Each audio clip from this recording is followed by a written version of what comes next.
New York کی Colombia university ان 8 یونیورسٹیوں میں شامل ہیں جنہیں تعلیمی اداروں کی درجہ بندی کرنے والی آئی وی لیگ نے اعلیٰ ترین تدریسی اور علمی مراکز قرار دیا ہے۔ اس یونیورسٹی کے بیچوں بیچ ستونوں والی لائبریری کی عمارت پر دنیا کے بڑے بڑے مفکرین، سائنسدان، ادیب اور مصلحین کے نام کنندہ ہیں۔ ایک طرف سے پڑھنا شروع کریں تو قدیم یونانی شاعر ہومر سے آغاز ہوتا ہے، اور پھر سقراط، افلاطون، ارسطو وغیرہ کے بعد چھلانگ لگا کر جدید مفکرین کے نام نظر آنا شروع ہو جاتے ہیں۔ یوں لگتا ہے کہ جیسے یونان کی بربادی کے بعد سے لے کر 12ویں صدی عیسوی تک دنیا اندھیرے اور تاریکی میں ڈوبی ہوئی تھی کہ ایک دن اچانک روم کے شہروں میں آسمانوں سے علوم کی بارشیں شروع ہو گئیں اور وہاں احیاء علوم رینیسانس شروع ہو گیا۔ اس سارے عرصے میں مسلمانوں کے 700 سال آتے ہیں جو علم و عرفان، سائنس و طب اور ادب و آگاہی کے خزانوں سے عبارت ہیں۔ ایک منصوبہ بندی کے تحت پہلے ان کے تذکرے تاریخ کی کتابوں سے کھرچے گئے، پھر نصاب تعلیم ایسے مرتب کیے گئے جن میں ان 700 سالوں کو تاریخ ادوار ڈارک ایجز کہا گیا، اور رہی سہی کسر اس وقت پوری ہو گئی جب تاریخ نویسی دانشور نما مضمون نگاروں اور آج کی دنیا کے کالم نگار مفکروں کے ہاتھ میں آئی۔ ایسی مکھی پر مکھی ماری گئی کہ آج کا مسلمان نوجوان جو ان کی تحریریں پڑھتا ہے اس کے سامنے اپنے آباء و اجداد کا کوئی مثبت چہرہ ہی نظر نہیں آتا۔ برصغیر پاک و ہند کی علمی تاریخ کا تو چہرہ ہی مسخ کر کے رکھ دیا گیا ہے۔ انگریز حکمرانوں نے اپنی سرپرستی میں ایسی تاریخ لکھوائی جس میں مسلمانوں کو صرف گھڑ سوار اور تلوار و تیر کے دھنی بنا کر پیش کیا، اور ان کے مقابلے میں ہندو قدیم قلمی نسخوں کی مدد سے انہیں اعلیٰ و عرفاں ثابت کرنے کی کوشش کی گئی۔ آج میری نسل تک جو تاریخ پہنچی ہے اس کا خلاصہ یہ ہے کہ علم کی ترقی و ترویج قبل مسیح اولاً یونان میں ہوئی تھی، یا پھر اسی دور میں ہندوستان ایک علمی مرکز تھا، پھر اس کے بعد کے ادوار تو سب تاریکی میں مسلسل ڈوبے رہے، یہاں تک کہ یورپ نے علم کی شمعیں روشن کیں۔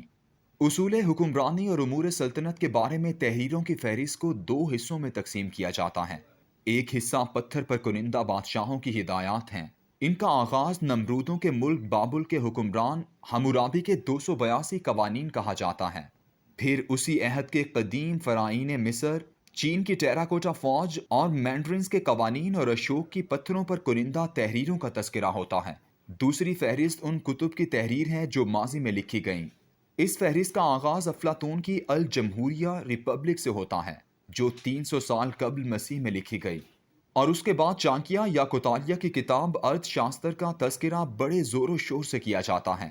ارتھ شاستر 1905 میں دریافت ہوئی جب ایک تامل برہمن نے میسور میں کھولے جانے والی لائبریری کی لائبریرین بینجامن لیوس رائس کو پیپل کے پتوں پر لکھی ہوئی یہ کتاب پیش کی، اور اس نے اس کا انگریزی میں ترجمہ کروا کر چھاپنا شروع کر دیا۔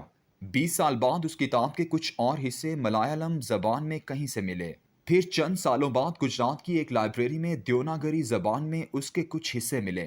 آخر کار ان مخطوطوں کو جمع کر کے 1960 میں آر پی کنگلے نے ایک جامع کتاب ارتھ شاستر نام سے شائع کر دی۔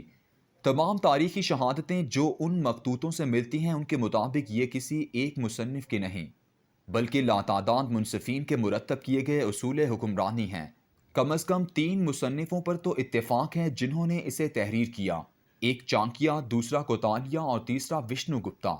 ہمارے جدید دانشور مفکرین اور اخباری مورخین کی چالاکی دیکھیے کہ آپ کو ان کی تحریریں اور کالم پڑھ کر یوں لگتا ہے جیسے ہندوستان میں ایک بہت بڑی ہندو سلطنت مدتوں قائم رہی جس میں چانکیہ نام کا ایک عظیم سیاسی دانشور پیدا ہوا جس نے بادشاہ کی ہدایت کے لیے ارتھ شاستر نامی عظیم کتاب تحریر کی تھی۔ ایک ایسی تحریر جو کتابی صورت میں ہی 1960 میں منظم ہو کر سامنے آئی، اسے آج ہندو دانائی کی برتری ثابت کرنے کے لیے پیش کیا جاتا ہے۔ حالانکہ جس طرح ہندوستان کبھی ایک منظم ملک نہیں بلکہ کئی ہزار راجاؤں کا ملغوبہ تھا، ویسے ہی یہ کتاب بھی مختلف علاقوں میں مختلف لوگوں کے لکھے گئے خیالات پر مشتمل دستاویز ہیں۔ اس کے بعد یہ فہرست اچانک میکیاویلی کی کتاب دی پرنس پر آ جاتی ہے جو 1532 میں شائع ہوئی۔ درمیانی عرصے میں یوں لگتا ہے جیسے تاریخ رک گئی تھی، علم ختم ہو گیا تھا اور تہذیب کسی اندھیر نگری میں گم ہو گئی تھی، اسی لیے کہ یہ بددیانت لوگ کسی مسلمان مفکر، دانشور یا فلاسفر کی لکھی کسی کتاب کا اس فہرست میں ذکر نہیں کرتے۔ انداز حکمرانی اور امور سلطنت کے حوالے سے اس گرد آلود تاریخ میں ایک مسلمان حکمران ایسا گزرا ہے جو تحریری مشوروں کے لیے کسی چانکیہ یا میکیاویلی کا محتاج نہیں تھا، بلکہ اس نے خود اس فن پر 2 عظیم کتب تحریر کی ہیں۔ اس بادشاہ اور عظیم مصنف کا نام فخر الدین مبارک شاہ ہے، جو 1338 سے 1349 تک موجودہ بنگلہ دیش کے علاقے پر حکمران تھا۔ اس کا دارالحکومت سونار گاؤں تھا اور اس میں کمیلا، نوخالی، سلہٹ اور چٹاگانگ شامل تھے۔ ابن بطوطہ جب یہاں آیا تو اس نے اسے ایک ایسا ممتاز اور خود مختار بادشاہ بتایا ہے جس کے دور میں سڑکوں کی تعمیر سے لے کر لاتعداد فلاحی منصوبے جاری تھے اور انصاف کا دور دورہ تھا۔ فخر الدین مبارک شاہ نے اصول حکمرانی پر 2 کتب تحریر کی ہیں۔ پہلی کتاب کا نام آداب الملوک و کفایت الملوک ہے، جس کا مطلب بادشاہ کے آداب اور رعایا کی خوشحالی، اور دوسری کتاب کا نام ہے آداب الحرب و شجاعت، یعنی جنگ اور بہادری کے آداب۔ پہلی کتاب جو آداب و اصول حکمرانی کے بارے میں ہے وہ اس قدر وسیع اور مفصل ہے کہ افلاطون کی الجمہوریہ، ارتھ شاستر اور میکیاولی کی پرنس میں ان کا عشر اشیر بھی نہیں ملتا۔ بادشاہوں کے بارے میں کتاب کے باب کا آغاز جس فقرے سے ہوتا ہے وہی اس کتاب کو دنیا میں لکھی گئی ایسی تمام کتابوں سے ممتاز کر دیتا ہے۔ فقرہ یہ ہے: عالموں کے بعد سلاطین آتے ہیں، جنہیں خدائے بزرگ و برتر نے صاحب امر کہا ہے، اور دنیا کی بہتری ان کی ذات سے وابستہ ہے۔ یعنی مصنف جو کہ خود مختار بادشاہ ہے، اس نے جب لوگوں کی عزت و توقیر کے حساب سے درجہ بندی کی تو عالموں کو سلاطین اور بادشاہوں سے بلند رکھا ہے۔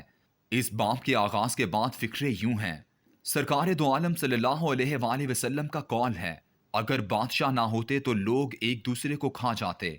آپ صلی اللہ علیہ وآلہ وسلم نے فرمایا، بادشاہ زمین پر خدا کا سایہ ہے جس میں مظلوم پناہ لیتے ہیں، اور سائے سے مراد راحت و آسائش ہے، اس لیے کہ وہاں انصاف اور امن ہوتا ہے، اور یہ مظلوموں کے رہنے اور ظالموں سے بھاگ کر بادشاہوں کی پناہ و حمایت میں آنے کی جگہ ہے۔ گزشتہ 5000 سال سے اصول حکمرانی اور بادشاہت سے متعلق لاتعداد کتب تحریر ہوتی چلی آ رہی ہیں، اور بادشاہ کو زمین پر اللہ کا سایہ بھی کہا جاتا رہا ہے۔ لیکن کوئی مجھے صرف ایک ایسی کتاب نکال کر دکھا سکتا ہے جس میں بادشاہ کے سائے کی اس قدر خوبصورت تعریف کی گئی ہو۔ یعنی اگر بادشاہ کا سایہ انصاف اور امن کا سایہ نہیں ہے تو پھر وہ اللہ کا سایہ نہیں۔ لیکن امریکہ سے لے کر آسٹریلیا تک کوئی آج کی اس مہذب دنیا میں اس کتاب کا تذکرہ تک نہیں کرتا۔